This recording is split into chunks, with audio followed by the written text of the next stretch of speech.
Assalamualaikum warahmatullahi wabarakatuh. Saya Dwi Widya Panggih Utami, NPM 19100707360804140 dengan dosen pembimbing Dr. Gigi Abu Bakar M. Medet. Saya akan melaporkan laporan kasus sederhana 4 bagian ilmu penyakit mulut yang berjudul angular colitis. Diajukan untuk memenuhi syarat dalam melengkapi kepaniteraan klinik di bagian oral medicine, Rumah Sakit Gigi dan Mulut, Fakultas Kedokteran Gigi Universitas Baitur Rahmah, Padang 2020. Yang pertama, saya akan melaporkan laporan kasus oral medicine dengan nomor RM 012345. Nama pasien Syakila, berumur 10 tahun, jenis kelamin perempuan, status pelajar, alamat Jalan Bypass kilometer 1 Padang, agama Islam, nomor handphone 081234567890. Hari atau tanggal dilakukannya pemeriksaan dan perawatan itu pada hari Jumat tanggal 13 November tahun 2020 dengan kasus angular colitis. Tindakan yang dilakukan ada 3, yaitu pencatatan data, anamnesa, dan pemeriksaan klinis. Dengan operator saya sendiri. Laporan kasus pada oral medicine kali ini yaitu seorang pasien anak perempuan berusia 10 tahun datang bersama orang tuanya mengeluhkan adanya luka pada sudut mulut sebelah kiri dan kanan. Saat pertama kali muncul seperti luka goresan pada sudut mulut, ukurannya kecil dan berwarna merah. Berdasarkan anamnesia, pasien pernah mengalami hal yang sama berulang-ulang kali. Pasien mengatakan luka sangat terasa perih dan pada saat membuka mulut saat pagi hari. Luka ini terasa sejak 3 hari yang lalu. Pasien sangat kurang mengkonsumsi buah-buahan, daging, ikan, telur, dan kacang-kacangan. Pasien juga sangat kurang dalam mengkonsumsi air putih. Pertama yang saya lakukan untuk menegakkan diagnosis yaitu melakukan pemeriksaan subjektif, di mana yang pertama yaitu anamnesis dengan nama Syakila, nomor rekam medik 012345, berumur 10 tahun, jenis kelamin perempuan, status siswa, alamat Jalan Bypass kilometer 1 Padang, beragama Islam, dan nomor HP sekian. Selanjutnya yaitu riwayat penyakit sekarang dengan keluhan utama, seorang pasien anak perempuan berusia 10 tahun datang bersama orang tuanya mengeluhkan adanya luka pada sudut mulut sebelah kiri dan kanan. Dengan keluhan tambahan, pasien mengatakan luka sangat terasa perih pada saat pertama membuka mulut di pagi hari.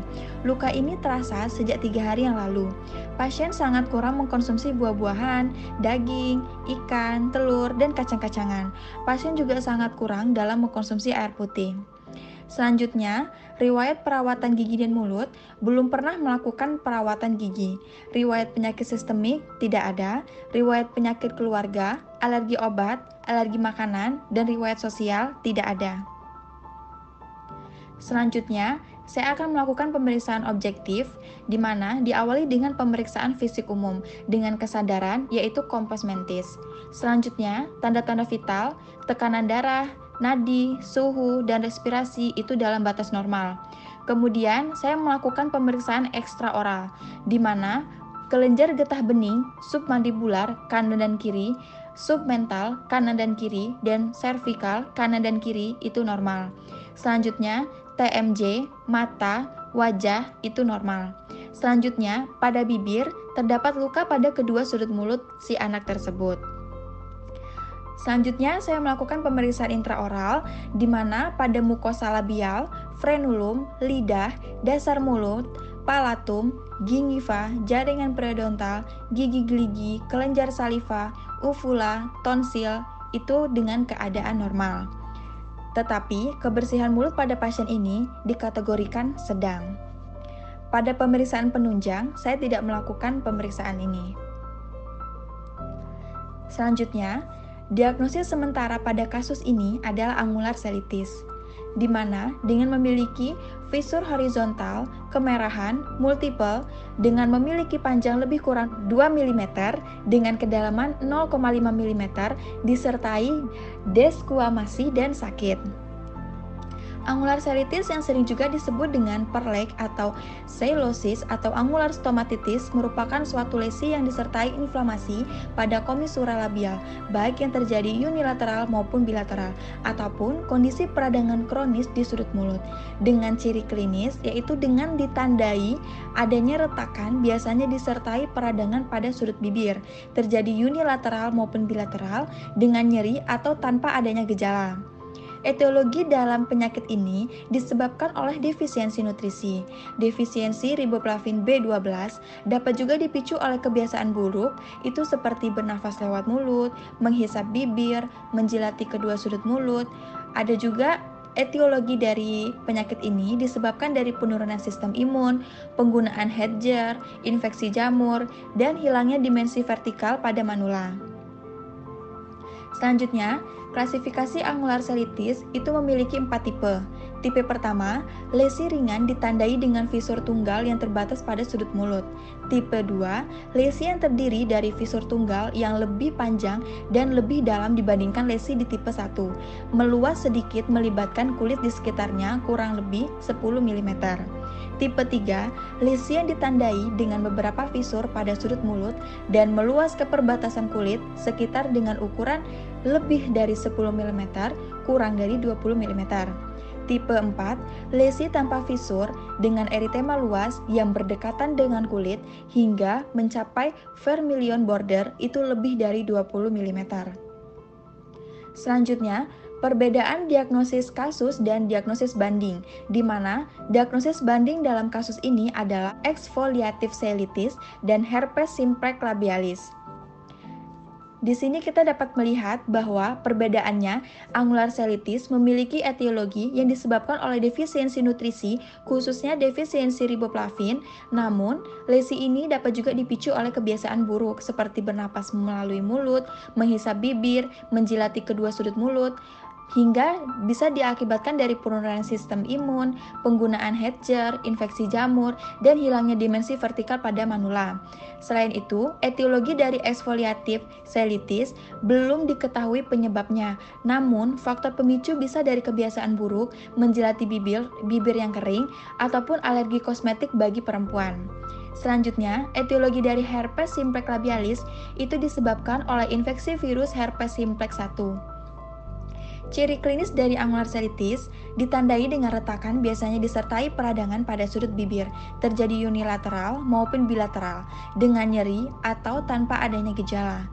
Ciri klinis dari exfoliative selitis yaitu tampak seperti sisik, krusta, dan eritema pada tepi vermilion bibir. Pola ini berulang sehingga menyebabkan ketebalan hiperkeratotik, krusta, dan visura yang berwarna kekuningan. Ciri klinis dari herpes simplex labialis yaitu adanya vesikel-vesikel pada batas luar vermilion dan kulit di sekitarnya. Gejala dimulai dengan rasa perih, diikuti dengan timbulnya vesikel berkelompok dalam waktu 24 jam. Kemudian, vesikel tersebut dapat pecah dan menjadi erosi superficial yang kemudian ditutupi oleh krusta tersebut. Perawatan yang saya berikan pada pasien ini adalah non-farmakologis dan farmakologis, di mana non-farmakologis pada rencana perawatan ini yaitu dengan menginstruksikan ke pasien untuk menjaga kebersihan rongga mulut dengan menyikat gigi itu minimal 2 kali sehari, pagi sesudah sarapan dan malam sebelum tidur, sehingga rutin memeriksakan gigi ke dokter gigi 6 bulan 1 kali. Kita sebagai dokter gigi muda juga harus menginstruksikan kepada pasien untuk menjaga pola hidup sehat serta mengkonsumsi makanan yang bergizi dan seimbang. Itu seperti mengkonsumsi makanan 4 sehat dan 5 sempurna. Dan kita juga menginstruksikan kepada pasien untuk meminum air mineral yang cukup. Instruksikan pula kepada pasien untuk tidak menjilat kedua sudut bibir atau mulut, tidak bernapas melalui mulut, dan tidak menghisap bibir. Rencana perawatan farmakologis yang saya berikan yaitu saya memberikan obat nystatin suspensi yang digunakan 4 kali 1 hari. Kesimpulan yang dapat diambil yaitu banyak pendapat yang mengemukakan tentang etiologi dari angular selitis. Defisiensi nutrisi, khususnya vitamin B, yang menyebabkan angular selitis ini adalah akibat dari kekurangan riboflavin, asam folat, dan pyridoxine. Sedangkan vitamin lainnya ada juga yang tergabung di dalam vitamin B kompleks, tetapi tidak menyebabkan terjadinya angular colitis, walaupun menimbulkan lesi-lesi di rongga mulut. Hal ini sesuai dengan teori yang menyatakan bahwa angular colitis dapat disebabkan oleh defisiensi riboflavin yang bertumpang tindih dengan infeksi jamur dan infeksi bakteri. Salah satu faktor yang berperan dalam timbulnya angular colitis pada perempuan berusia 10 tahun di kasus ini adalah defisiensi nutrisi. Perawatan angular colitis dapat dilakukan yaitu dengan menghilangkan faktor kebiasaan buruk, edukasi nutrisi sehari-hari, terapi antifungi atau antibakteri, dan bisa juga kombinasi dari antifungi maupun dari antibakteri itu sendiri. Terima kasih saya ucapkan.